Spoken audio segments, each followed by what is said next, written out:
Welcome back to the FreeMind Network Podcast, where we dive deep into the untold stories of resilience, reinvention, and the road to success. Today's guest is a perfect example of how life always doesn't follow a straight path, but with grit, creativity, and the willingness to pivot, you can carve out a journey that's uniquely your own. I'm joined today by Jon Sexton, former rock musician, serial entrepreneur, and now a top real estate agent and TV personality in Nashville, Tennessee.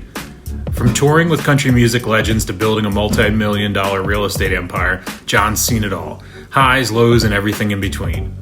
We talk about the art of reinvention, what it really takes to make it in business, and why Nashville remains one of the hottest places to live, work, and create. If you've ever felt stuck, unsure of your next move, or just love a great comeback story, this episode's for you. Let's hop right in and get Jon's story. How's it going? Good. How are you? Thanks for having me. Oh, absolutely. No, thank you for taking the time. I really appreciate it. And I appreciate you taking the time to kind of do a little prep and everything like that. So sure, I'll remind you, as I did before, there's no questions or anything like that. We're just going to think of us two guys, coffee shop or bar, whatever it is your comfort zone. That's where we are right now. So let's do it. I'm good with that. This is Jon Sexton, and I am a TV host and realtor. Excellent. Cool. Well, let's start out with for context of the audience, kind of where are you sitting right now and where do you work? Yeah, sure. So I am currently in Franklin, Tennessee, which is a suburb of Nashville, and I have a team of 10 agents, and my team's name is Nashville Home. When did you start being a realtor? In 2017. Perfect. That's what I'm looking for. So when you started in 2017, how has the industry kind of evolved, and then any sort of major pivots or anything like that you've had to do since then, aside from the pandemic, obviously? Of course. Yeah. So getting in the industry, I kind of came into it in a unique way. I would say that it was in 2017. I've been a entrepreneur for most of my adult life, and I've owned health clubs, and so on this one particular health club, we had 6 acres to get rezoned, and we wanted to get it rezoned for residential townhomes, and so we started that process in 2013, and it took about 5 years to get it rezoned because it was a really tough thing with the neighborhood, etc. Ended up getting 54 townhouses approved. And so in that time, that's when I decided to get into real estate. So I had been a business owner in the Nashville area for many years, and kind of had a good sphere of influence, SOI, people within my network, and just had the trust of the community because my health club was Nashville's best health club for 12 years in a row. And so I had a good, I had a good reputation for running things and doing a good job and honest work. So when that was happening, that's when I decided to get my real estate license. And because I was newer, the developer only gave me 6 listings and gave the rest to someone that had been well established. And I understood that. So I was able to sell them out really quick. And so my introduction to the industry was I had 6 listings immediately. That's unheard of. Right. And then from there, everything sort of snowballed where it kind of grew. I went from selling, 2 million to 4 million to 9 million to 14 million to 45 million, kind of quickly. And that 45 million is a little bit inflated just because of the fact that was after the pandemic. But my average has been, in the mid to upper 20s since then. And so, personally, what I have seen in the market is that, I think this is really much true anywhere. Only a small percentage of agents actually do most of the work, right? So, in Nashville is no exception to that. And so once you kind of get it rolling and you get a reputation and you work really hard, you're able to continue to even when the market drops some, which it has, but Nashville's a little bit more insulated, if you will, to the rest of the country, because Nashville is a place that everybody's flocking to. It's one of the best markets in the country still. I mean, we've got Oracle's decided to make us their world headquarters as opposed to being a hub. In-N-Out Burger's moving to Nashville, and we don't even have an In-N-Out Burger, right? So that's all happening. So people are coming here for a lot of reasons. Property taxes are lower. The quality of life is great. I mean, Nashville, you could be downtown doing the Broadway thing and honky tonking and doing whatever, and 20 minutes later you can go kayaking. I mean, I love that about Nashville. I used to spend a lot of time there when I was in the alcohol industry. I had a couple clients. I used to work with, went down to Nashville, and then we were in we used to go down to Lexington area as well with like Alltech and Lexington Lexington Brewing Company, and sure. And then up to Nashville. And we always, every time I went out there, it was not just the drinking and the partying and all that. I'm 2 years sober now, so those days are behind me. But I do want to go back. Because what I loved about Nashville as well was also the art scene, and not only an art scene like the Arts Council doing art galleries. I mean the fact that you walk down Broadway and you just walk into a pizza shop for a slice, and there's an incredible musician sitting in the corner playing guitar. Absolutely, 100%. The level of the quality of a musician in Nashville, it has to be, if it's not the greatest, it's one of the best in the world, because you go in any of these honky tonks and these bands are playing, everybody was the big fish in their little pond, first of all. So they moved here. Was one of those. And then because that's why I originally moved to Nashville. And then, and most likely someone on stage has played with somebody that you've heard of too, right? At least at some point in their career.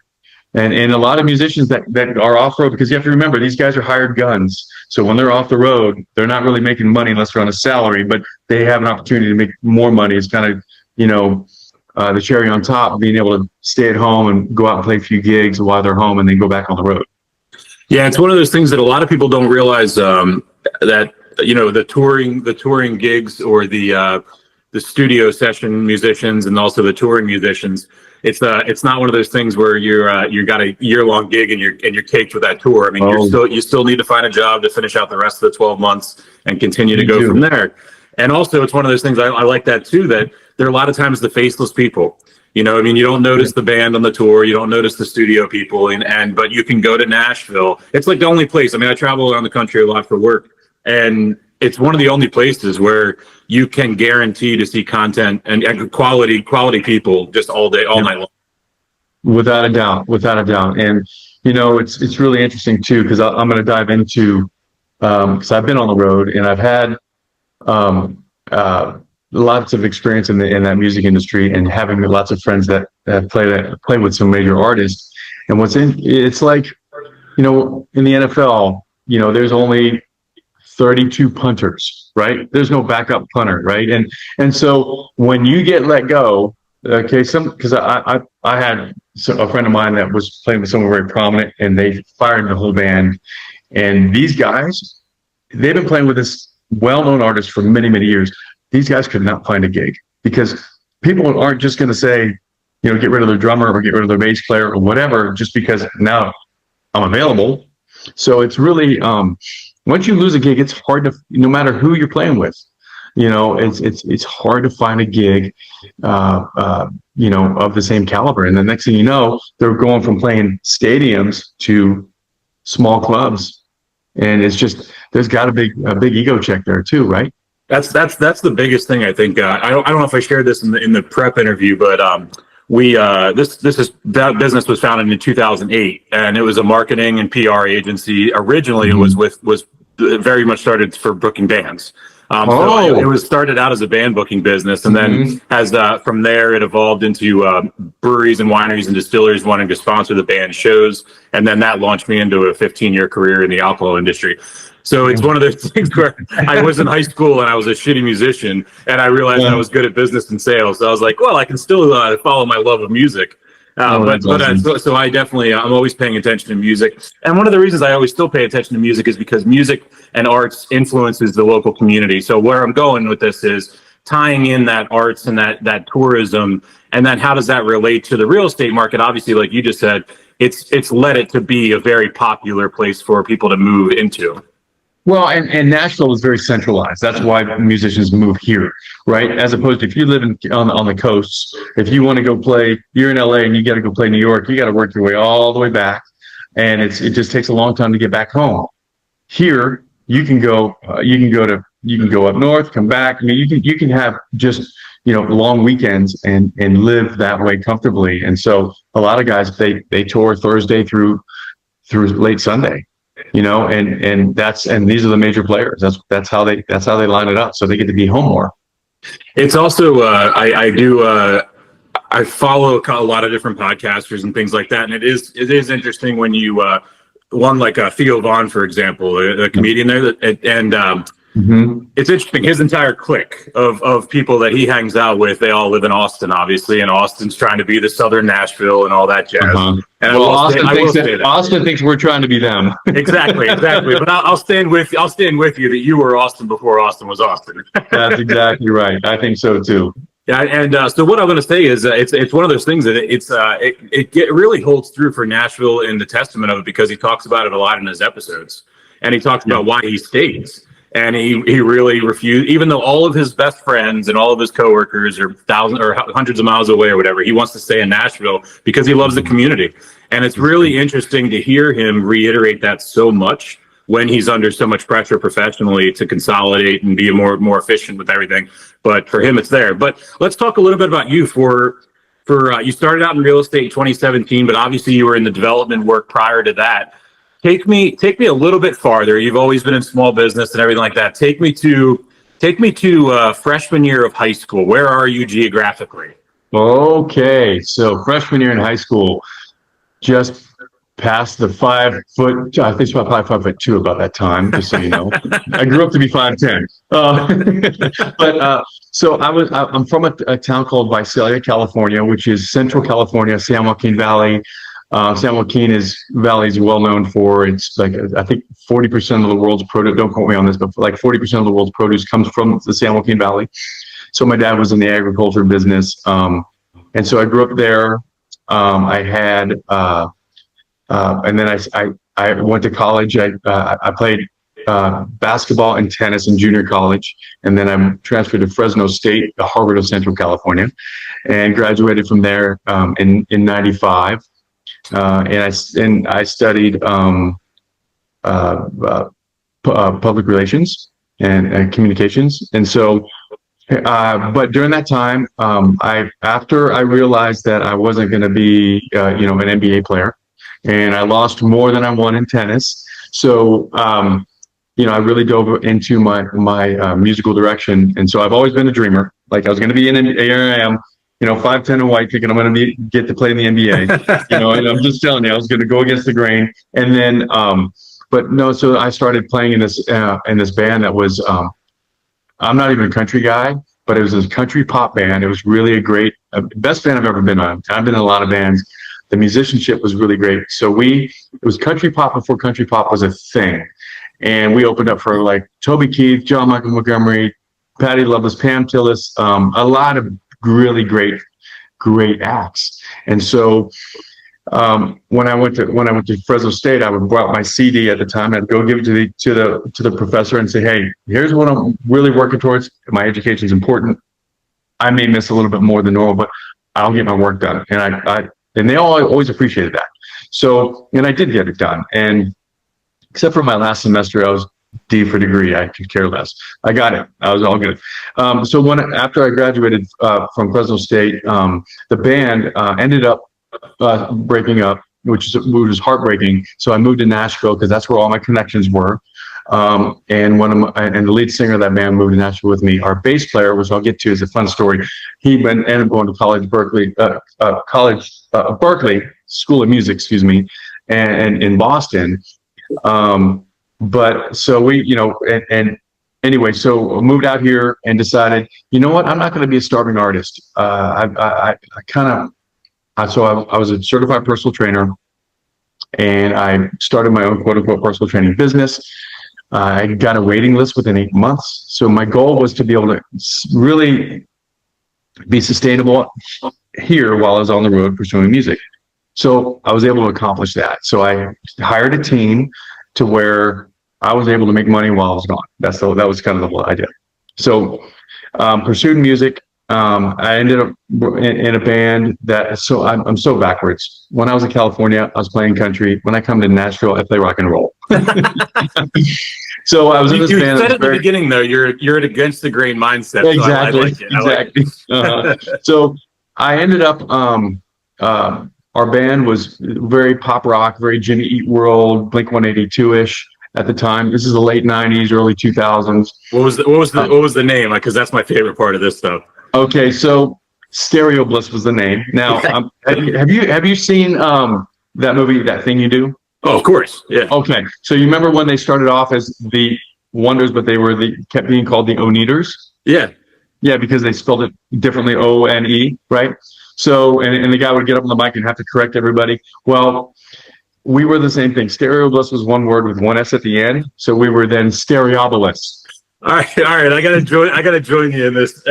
So my band in high school, we were on the same. I feel like we're probably about the same age, and our brains are the same because I also got a degree in corporate communications and public relations. So our band name was Unknown, but then we did the special letter with the two over it. It was, yeah, I don't know what it was back then. It was getting drilled into our brains on MTV, but we thought we were cool, I guess. I don't know. Exactly. I think we thought we were very intelligent. I think that's what it was. Yeah. And we had this, we played this radio show, and we opened up, we did a show with a band called Lovejoy, which was, but the Big and Rich? Yeah. Oh yeah. Mm-hmm. So Big Kenny, that was his rock band. And, so anyway, so we get on there and we're playing this radio show. It's this really great radio. It's kind of it's one of the bigger radio stations, and they introduce us as Stereopolis, and I'm like, oh, so we're having to go up there and correct everybody, but it was just one of those silly things. Anyway, so I ended up writing during that time. I wrote songs for film and television because I'm a drummer first, but I played guitar and piano as well. There we go, man. Mm-hmm, yeah. Mm-hmm. And so I wrote songs for like in Smallville, Dawson's Creek, what else? MTV Road Rules, Real World, a couple other ABC shows and WB shows, but those are the most known that I've done. And then that band that I got ended up getting a big record deal with Interscope, and took 5 years to get it, lost it in 3 months. Heartbroken, one too many times, and I just said, it's just I had an opportunity. I had gotten a really good personal training business, and it was one of the top ones in town. And I was recruited by a guy that had 3 clubs and wanted me to run his personal training program. And I grew that, and I said, and so I negotiated where I got equity because I was bringing in a lot. So bought them out in 5 years, started that in 2008. And so I actually have something on my wall over here that says that from the Nashville Business Journal. I thought it was so cool that I was being interviewed by them. But I got the biggest SBA loan in 2008. We all know it crashed then. It was hard to get a loan. And I was thinking I was really cool. And I'm thinking back, that's just not really a good thing. But I had the biggest loan in Tennessee for so it just, anyway. So it grew that club. It started off in a 14,000 square foot, like a strip mall. And about 5 years later, the club that I first started at, it was a thriving tennis club. It became a full circle, a dying tennis club. And this is where it was on 11 acres, in the back 6 acres, which we talked about earlier. Those used to be clay courts, and then they're fallen fences and weeds. So we saw value to the back of the land. So I just got some investors. We moved our operations over there because it was just only a few miles down the road. And we, and this 85,000 square foot facility completely changed and changed the identity of the place, got rid of tennis, added an indoor turf field instead, and became one of the, there's NFL combine training, there's a cafe, there's, of course, fitness, physical therapy, gymnastics, dance, a private school for athletes. And we really created a really special place. Wow. Yeah. And then, so all of that kind of grew into, and then I got into real estate, based on what I mentioned before on getting the back 6 acres rezoned and stuff. So, and then I want to backtrack and say that I have to tell you that my entrepreneurship really grew when I was pursuing music. And you get this as booking a band, because I was the guy that booked the band. Yep. And I would go, do you ever heard of the club Exit N? I've heard of it, but I've never been there. Yeah, yeah. Well, it's the rock club to play in, and it was really hard to get into as a local band. So I ended up figuring out that these guys just want to make money, because everyone will go, hey, here's our music, we sound great, we'd love to open up for someone that's coming in. Well, I went in and said, okay, here's our music, listen to it if you want to, it's really good, we are good, I promise you that, but our people drink. Okay, we'll give you a shot. And then I'm calling people drink, and telling, on stage, hey, tip the bartender, just try to promote business for them. They love that. Next thing you know, we're headlining there. And because, we're opening up and people liked us, and then we started to get a crowd. So it was really a lot of fun. So I credit a lot of because here's the thing is we got rejected a ton. You have to figure out how to take a positive mindset and just continue to move forward. And with music, you're expressing yourself. This is your art, and it's getting rejected, and you just have to kind of figure out a way to not take it personal, which was not easy in the beginning. Then from there, it sort of really carried on into life, and I've been able to really be resilient through some really tough times, which I think coming all the way fast forward to now, that through the tough times that we've had in real estate, we've persevered, because you just know when your back's against the wall, you just know you're going to make it. You just believe in yourself, and through all the stuff all the failures I've had, all the lessons I've learned, that it's okay, that things are going to ebb and flows, and it's just part of life. It's part of business. When you're relying on your own income and you don't have a salary, and you're doing your own thing, you just have to know that you're not going to be consistent every year, and you have to manage that accordingly. I think it's it's really odd. You and I have had very parallel lives when it comes to that, and I think let's speak a little bit about the sales and business development of an emotional business. And what I want to say is, I don't mean emotional, too sensitive. No, I mean, one thing, I've sold products my entire life. You sell houses. That's a commodity. It's exchange. There's no emotions. It's just a transaction. When you're in the line of the arts and you're selling, whether it be musicians or art or anything like that, let's talk a little bit about, we brought up the resilience. And I think the resilience is different, because in a good way, and it's also more resilient when you're selling emotions and when you're selling somebody's passion. And I think that rejection hurts a little bit more, because if I'm calling a bar to sell in some kegs for this brewery that I'm representing, and they tell me to go fuck myself, you know what I mean? That's no big deal. You know what I mean? There's 17,000 other phone calls I'm going to make later today. Whatever. Yeah. I laugh, I hang up, and move on. Yep. When you then are selling on behalf of somebody who's put their life and their energy and every bit of themselves into it, and then you have to go back to them when you might have had a bad week. And you might be like, hey guys, I didn't get anything this week, but next week's another one.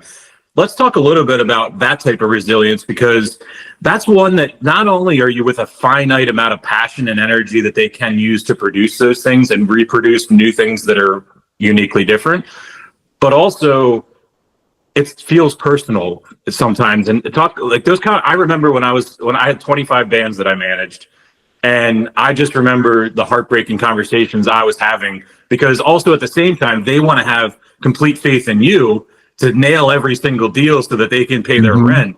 And I really think that a lot of people don't realize, people that are in sales or business development, in the line of emotions, that's a whole different world. It is a whole different world. And to pull those that are watching and listening, to maybe give them something to relate to, is think about when you were dating and you got rejected. It's the same feeling. You do take it personal. But what you got to realize, because here's the thing: when I was pursuing music, I was single, which I'm single now, but that's a whole nother story. Again, we're running parallel lives. You're good. Yeah. Yep, 3 kids, 2 ex-wives, and a partridge in a pear tree. So I'm 2 and 2. So you got me one. You got me beat on one. Anyway, so where was I? I'm just kidding. So here I am, pursuing music, single, I'm getting rejected. I'm getting rejected. I'm getting rejected. I'm getting rejected. You know, in both worlds here. And you just have to realize, like in the dating world, I'm just not. You can't be everybody's type. You just can't be everybody's type, and it's okay. And man, I'd love to be her type, but I'm not. You know, it happens. And same thing with the music. That's kind of the mindset I took. It's like, well, I just had to put it in my head. Well, they just don't get it yet, or I promise you, they'll regret it.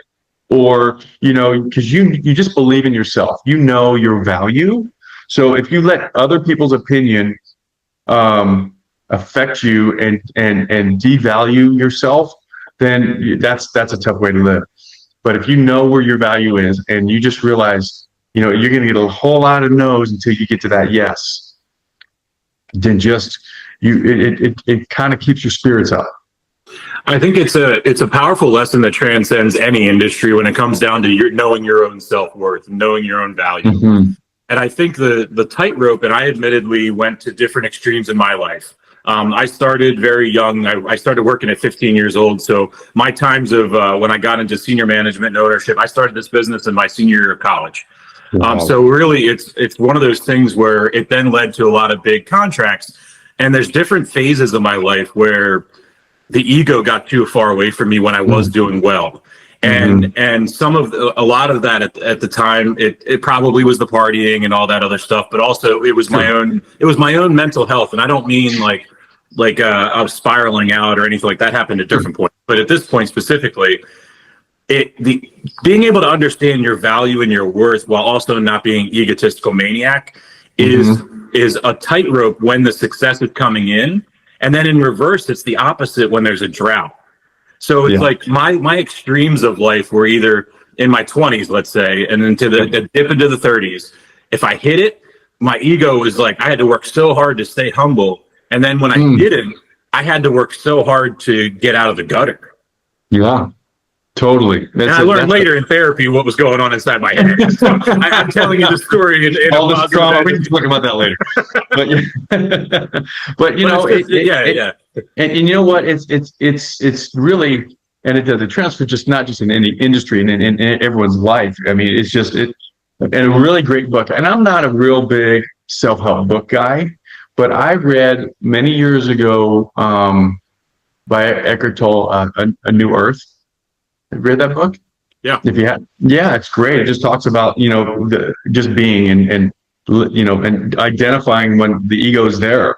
And if you can look at the ego and you can identify that it's happening right now, it just sort of lets you step away and realize, you know, just be, right? Just stay centered, and it helps you from having those highs and those lows. I mean, we're all going to have them, but you don't get as high and you don't get as low when you can identify that. So that's been that was a very helpful book for me. And again, I don't sit there and read a bunch of that stuff, but for some reason I was led to read that, and it was been great. Another book, because I know you've always been in upper management and leadership and business and entrepreneur. A really great book that I wish I would have read when I was younger is called Rocket Fuel. And Rocket Fuel, it identifies really two types of leaders. There's one that is either you're the visionary, and the other is the integrator. The visionary is the person that knows where you want to go, kind of even knows the tools that you want to use, but is terrible at implementing any of it. That's me, right? But I didn't know that early on. And then there's the integrator, who follows right along with the visionary and is able to put the processes in place, get the right people in line, and kind of implement it and make that happen. And so for so many years, I mean, I even created a workout app that was incredible, that was before its time. I believe it was P90X with gym equipment. So you can do it at any gym anywhere in the world. It was called B12. It was way before TB12. And it was really fantastic. I was really proud of it. And it was like a 12-week program, everything lined up with 12. But seriously, we do really unique movements on all the using the machines and keeping it real simple, and maybe some free weights, but machines that were traditional in every gym. So it was great. The vision was there. We put it together, and it never took off. probably for a lot of reasons, but I wasn't an integrator, and I couldn't get everything in place. I should have hired someone to really do it for me. I should have, or brought someone in. And so even, running different programs in the health club industry, to where they were really great programs in my mind, and they just wouldn't take off. And I just couldn't figure out why. Well, I put it out there, but I just couldn't implement things the way that an integrator could. So a lot of failures in that, because I didn't know that about myself. And I started questioning my leadership. Well, now that I know that, and in my real estate industry, I have a director of operations, and that's what he does. Hey, here's what, we talk, and he's really great at being a leader too. And so our strengths and weaknesses really are they complement each other. So that's important, to be able to recognize which one you are and try and find somebody that helps with, and you can be a little bit of both. You can be a little bit of both, but it's really hard to find someone that's great at both, right? I don't even know. I don't know. So I'd highly recommend that book. It's interesting you said that as well. I'm very I've been hit with a lot of humility lately, and one of the things was, we're very similar also. We're in the sense that I didn't realize that for the longest time. And so when I would do these client projects or different things like that, I was doing them, and I wasn't necessarily hiring big staffs or anything like that, because I was always helping smaller brands. So I was doing everything, and I was always doing great with the projects for the client, but my business was shitty. And when you look at like, why is my business so bad? It's because every time I finished a project, because I was the one that was wearing all the hats, I wasn't also generating the next project. So like I would nail a project for 3 months or 6 months, and then I'd spend 2 or 3 months searching for the next project and wooing the next client. And in those 2 to 3 months, the funds from the last project dwindle down because they're supporting me to get through the next project. And it wasn't until I've been really stubborn in my career, and it wasn't until a couple of years that I realized that was my missing thing. Was that it wasn't the ego was I could do it all myself. It was more or less like I could do it faster. And then I had basically, I'll tell you, mine was I went into an exclusive contract, massive, like biggest contract of my entire life, went on for 7 years. And then out of the blue, they did an ownership change. And the son came in and took over and was like, I'm done with everything that my dad did. And, we all know, we're watching it right now on television and all that stuff, So it's one of those things where when that happened, that was the number one realization for me, that like I needed to have teams in everything that I did. And and it wasn't because I can't do it on my own. And that was the hardest thing for me to swallow, was like, no, you can give up control. And I was just so worried that somebody was going to ruin something for me because somebody else had ruined something so major for me. And I became so paranoid of external factors. So I started to insulate myself into this barrier for years, and then never got to that momentum that I needed to do until my partner now on the podcast that the business has evolved into has been my best friend, my college roommate, rugby player with me in Philadelphia. He retired from, he was working for Vanguard, running all their IT and everything like that, and then just retired at 40 years old. And he wanted to be an artist for the rest of his life. And he's sitting in his studio and he's doing his art, and he's listening to my podcast that I started, I started this about 3 years ago. And he's like, hey man, you got great content, you got great audiences, great conversation. He's like, but they're missing blah, blah, blah, blah, blah. And I said to him, I was like, yeah, but I don't have time to do any of that stuff. And he immediately was like, all right, man, let's do this. So about last spring, or April or May of 2024, we came in together and partnered on the media network for the podcast. And I can tell anybody out in the world that if you think you're drowning because you're trying to do everything by yourself, the world changes when you actually become humble and bring somebody else into it. No doubt. The speed in which we are running and the volume that we're producing between two people is 10x what I was doing by myself. Yeah. And I think it's the trust.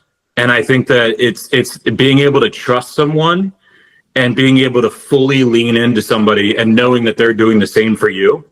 And I think that, as I'm speaking to you, actually, it feels like a therapy session, because now it feels like, as we're joking around about divorces, I think that's a correlating pattern I had. So I think but it's I want a lot of people that are listening to hear these stories and know that not everybody walks in and reads a book and then starts a business and becomes an entrepreneur.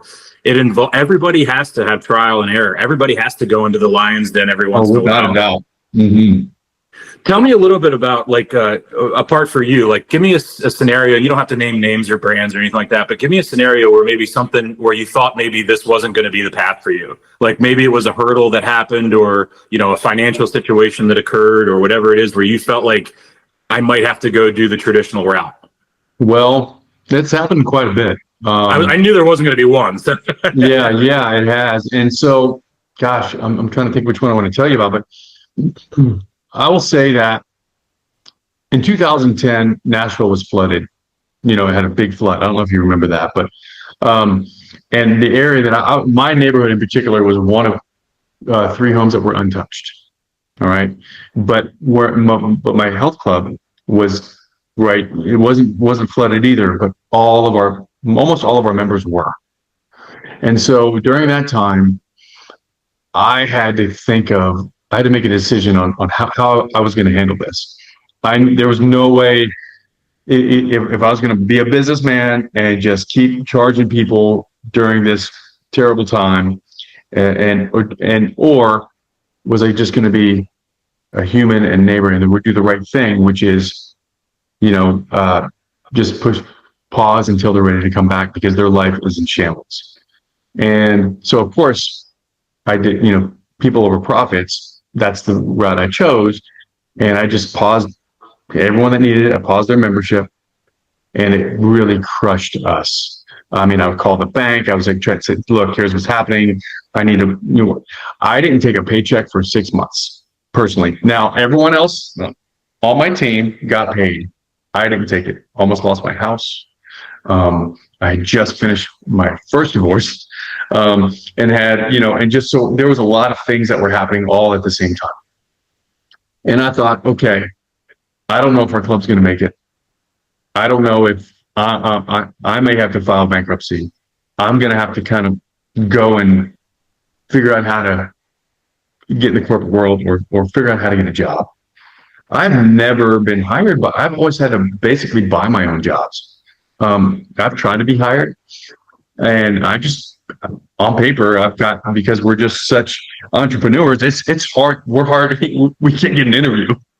True. You know, they don't like they like yes men. They don't like us. Exactly. And so, that was a time where I really, and so what I did was I just I said, look, this is something that I founded, I created. I still believe in where it's going. We've done well. We've grown it from 2008 to 2000. We grew it considerably, and then it just, you know, we got beat up. And it was tough to recover. And actually, I ended up having to rebuild that club 4 times. I got exhausted from doing it. Yeah. So it was, you know, we bought it. When we bought it, the club was dying. So we had to do it then. At the flood, when we moved and took over the other business, we thought both operations we'd be able to combine it and we would just kill it. Well, Gold's Gym came in behind us, and basically everyone stayed. And because they're like, new equipment, same place, less money, why wouldn't I stay? And I'm like, I get it, you know. So I had to rebuild it then, and then of course when COVID happened. You know, so there's all kinds of things that there's a lot of times where I've just felt that I kept getting deflated through it all. And I will say that even during, I had to really rethink things during COVID. And there's a lot of things that were happening in my life, you know, and personally and professionally during that time. And that's the one time I did get an interview, by the way. I was thinking I found a connection in the healthcare industry, and I was up for a VP position that I didn't end up getting. I'm glad I didn't, because it was that's when real estate had started to take off for me anyway. So it was a blessing that it never happened. But man, there's so many different times that you just feel like, you know, you're beat up, you know, but you just have to, you got to just get inside and just believe in yourself.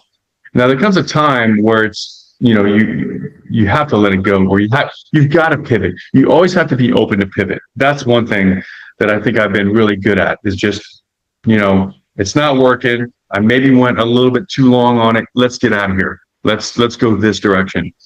So that's. I think it's one of those things that for me in this stage in my career, I learned that lesson about 2 years ago with I had a warehouse, a wholesale distribution warehouse, and then we had the roof collapse. And then it was an ongoing issue with the building and all kinds of stuff, and it ended up the roof collapsed, mold all over my material, lost 6 figures, and it was devastating for me at that time. Yeah. And I've had many other times but after that one, my pivot from that point was swearing off ever owning inventory. Oh. And so then I completely was like, I left that situation as I'll never have a business that's bigger than my backpack.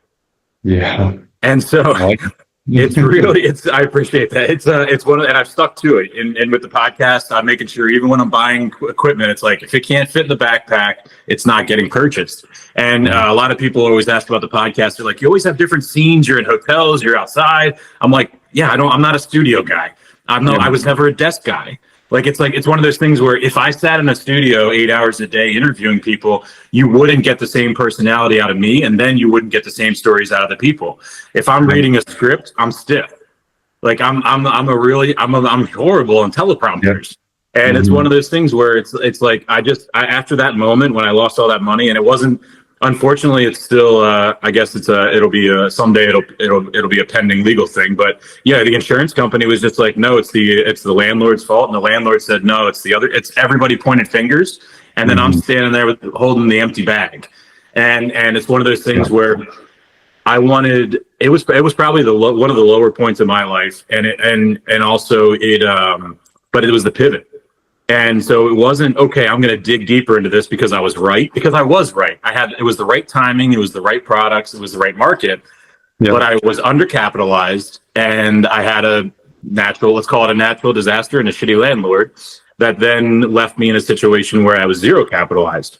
Mm-hmm. And what I want people to really grab from this as well is when you hear a lot of times where, we hear a lot of motivational speakers that are just like, dig in, don't give up.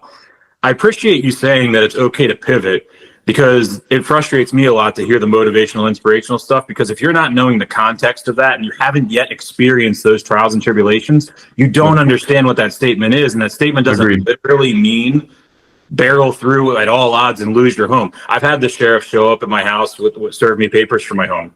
I pivoted in that moment within the same day. I cried for 24 hours, and then I started the new day the next day and figured it out. Yeah. But it's one of those things. I think it's not taught enough, and that's one of the reasons we do the grit and the resilience on here, because we want it to be real. It's not just going to be a sound bite that's going to tell you something out of context without experience and without anything, any story behind it. Yeah. It's all, dude. It's hard. Life's hard. Business is hard. Professionalism's hard. It's just, if anyone else preaches that, then they're lying. Exactly. So tell me a little bit about currently. So you're doing that, and you're working in television. Like, are you currently working in television as well? I am. Yeah, it's pretty cool. So excellent. Here I am. So I pursued, stardom, if you will, in my 20s and early 30s, and just kind of gave it up, and I was good with it, and I had no plans on television at all. Well, I've been successful in this market with real estate. I have a good Instagram following, and so those two things kind of helped me. I had a phone call or an email asking if I'd be interested. I didn't know what to think about it. I said, sure, I'll talk to you. Anyway, ended up getting a 6-episode deal. I've just shot my 4th episode, so we'll see if they want to keep me. But anyway, my show, it's The American Dream's Selling Nashville, and it's not like Selling Sunset. There's no drama to it. It's all about culture, lifestyle, and real estate. And not all my shows are about the real estate. It's about, like, I'll tell you, I was telling you about the bass player in my band that ended up going to college. Well, his roommate was John Mayer. Went on tour with John Mayer for his first tour for the first record. They were really great friends. Then, he toured around with a bunch of people, and then ended up getting into where he started managing Zach Brown's studio called Southern Ground. And so Matt came from a construction background, or his dad was a major home builder from our area. And so he helped really renovate this it was an old church, and became a studio after that. And they kind of made it their own. It's an incredible studio. Anyway, so then a few years after that, he became the bass player. So now he's the bass player for the Zach Brown band. But I called him up. I'm like, hey man, let's tell the story of the studio. I mean, let's give people an inside scoop. So we basically went in there, and it was fun because he told us the history. He talked about how basically the floors are made out of guitar wood. I mean, it's just really, really, really interesting. And he did such a great job on articulating all of that, because he was in the weeds of recreating that space. And then at the end, we got to jam together, which was a ton of fun, because we haven't played together in a long time. So he's playing bass. Yeah, it was really cool. Really cool. So, but that's an example of one of the shows. And then of course there's other real estate. I go to certain neighborhoods and sort of, talk about that. And I did a high rise, talk about high rises come in. Anyway, but you can find it on anywhere. And first of all, I've got my YouTube is my name, JON.SEXTON, so Jon.Sexton. That's my YouTube channel. And then you can see the shows on that. That's easier way to do it. But it does also Travel Channel, HGTV, Apple, streams on Apple, streams on Tubi, there's a bunch of them that it's on. So the first episode, and how it works is once you get so many views, you get to go into this channel, then you go to this channel. So my first episode has made it, I got a report that showed like 34 million views. Yeah, insane. So through all of the platforms, not just one. Yeah, but still, not on my YouTube. I wish it was on my YouTube, but it's not. But that's really for friends and family to go check it out. But yeah, so that's been quite an adventure, and through that is has grown into podcasting, and then but it really does help. It helps my team, it helps me, it helps the career that I'm in. I went into a listing. It was a luxury listing, and the wife was like, "I recognize you." And I was like, first time that had ever happened. So I pulled out my Sharpie and no, I'm just kidding. You signed a new window they just installed. Exactly. Sold. Anyway, so that's kind of what's transpired there. And honestly, there's a couple more episodes that have, networks that have reached out to me since. And so I'm trying to figure out if that's the right thing or not. I do enjoy being in front of a camera more than I thought. I've gotten a lot better at it. It's fun. Podcasting is fun. I have a podcast too called Calling Nashville Home. Again, my team's name is Nashville Home. It's all about relocating and what it's like to move here. So our guests are kind of people that have relocated and what their experience was, because that's what I'm trying to be the go-to for that. And that's hard to get off the ground. It takes time. And so I'm going to start, I think I did 8 episodes, and I've got another 4 or 5 planned in the near future to do that as well. And that's kind of everywhere too. No, I love this. I love it because we talk a lot about ecosystems and being efficient about how you spend your time, and trying to make sure that when you're spending time, it's time that's fed value to the other parts of the ecosystem. And I like the way, I also like the style in the show you have. It sounds like very much like the other shows, but also bringing in the, what's his name? You remember Darren's House, or what was it called? It was on a VH1 or one of those ones. It was the guy from Hall & Oates. It was, and he had a cabin in the woods. And what he would do is he would bring bands in, and the show still exists. It's called I think it's called Daryl's House or Hall's House, or it's the guy from Hall & Oates. He has a cabin and he brings bands in and they play, but they walk around the cabin. They have like a whole episode where they talk about their lives and all kinds of stuff. And that was a precipice for me. I always wanted to, this is back in 2010 maybe. And when we were booking those bands, I wanted to create my own. So I literally went out and rented a cabin and try to save money on my touring bands when they would come into town. I would have them all be like, hey, I'm not getting you guys hotels, but you guys can all stay in this cabin in the woods. So we'd have like 2 or 3 bands like crashing in this place. And I always wanted to throw a webcam up just because I'm like, the conversations that must be happening inside of this cabin. No kidding. Three stranger bands that have never met before with air mattresses and just like living together for 2 or 3 days at a time. I just, we just fill it with beer and pizza and they'd all have a great time. But I can't wait to check out the show. I did not realize that. And this is one of the joys about learning all this and not doing a lot of prep. My partner says I'm the laziest podcast host ever, but I say I'm the most authentic and genuine. So there you go. Well, I'll go with that too. That's perfect. Well, hey, I want to take up 1 more minute of your time as we close out. The new thing the past couple of months I'm trying to do is I would like to spring people on the fly with a closing question, and it's nothing dangerous at all, but 3 songs that you would like played at your funeral. Oh man, I love that. That is great. That's great. Well, I think I would want everybody to come into Eye of the Tiger. Yes. Would that be awesome? Yes. And then I would probably, I'm a big Rush fan, being a drummer, right? There you go. And so I would probably have I like some of the stuff that a lot of people don't know, but I don't know. I love this song that it's called Kid Gloves, and it's I think it's under Grace Under Pressure. I think that's the record. I might be wrong. I think that's anyway. I love that song, and for no particular reason other than it's just not really. I don't know. It's a fun song for me. And then probably to close it out, I would probably want a what's in that? I'd want a Jimmy Eat World song to just because they're uplifting, they're fun. And it's what's the name of the song? I have a feeling I know exactly what song you're talking about. It was in Out Cold, and I